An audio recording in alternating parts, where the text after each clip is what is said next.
un exercice excentrique fait travailler le muscle pendant qu'il s'allonge. C'est l'inverse, si on prend une boîte, là, du fait de soulever. On contrôle la descente ou, si vous préférez, et moi j'aime bien parler de contrôler le frein, le freinage du mouvement.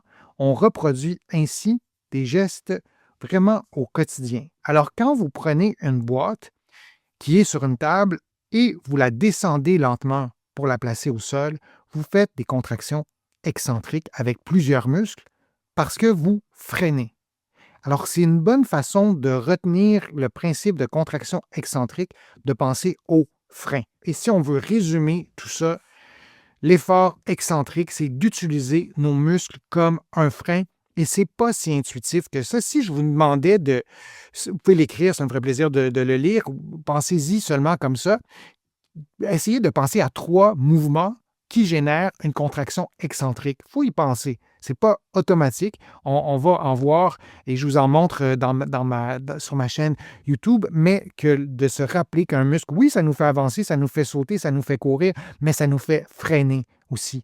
Quand vous êtes en patin, et vous voulez freiner rapidement, c'est important de freiner. Vos muscles doivent être capables de le faire, mais de freiner le mouvement avec les muscles, ça aussi, c'est une belle nouvelle qu'on apprend en ce sens que ça nous aide à stimuler les processus de guérison. Je vous posais la question, pouvez-vous me nommer ou penser à un mouvement qui stimule la contraction excentrique? Il y a une excellente réponse ici, s'asseoir. Si vous êtes debout et vous vous asseyez sur une chaise, faites-le le plus lentement possible.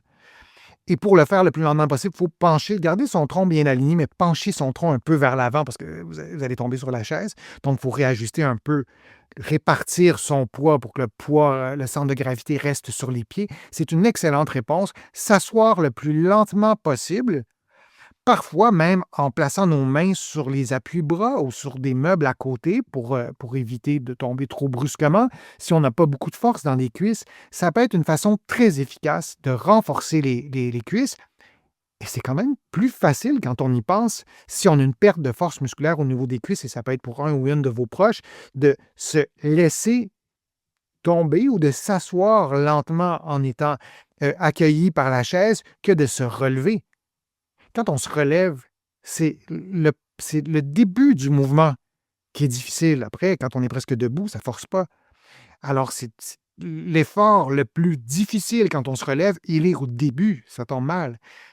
Lorsqu'on fait l'inverse, lorsqu'on s'assoit, on le fait lentement, on freine. Ce sont les mêmes muscles qui vont travailler. Mais la partie la plus difficile, elle est à la fin. Donc, au moins, au début, on peut commencer à faire le mouvement et c'est beaucoup plus progressif. Alors, c'était une excellente réponse. S'asseoir, c'est un effort excentrique. Alors, vous voyez, il y a vraiment plein de façons d'utiliser les contractions excentriques et vous en avez quelques-unes. Je vais vous en montrer d'autres sur ma chaîne aussi. Je vais vous présenter des prochains contenus pour vous aider à mieux utiliser les contractions excentriques. Et là, selon le type de tendinopathie que vous avez, vous pourrez l'adapter et idéalement consulter ici au Québec un professionnel de la physiothérapie ou un kinésithérapeute de l'autre côté de l'Atlantique. Je vous remercie de votre participation. Je suis Denis Fortier. Je vous remercie beaucoup. Je vous dis à une prochaine fois, à une prochaine vidéo. À bientôt.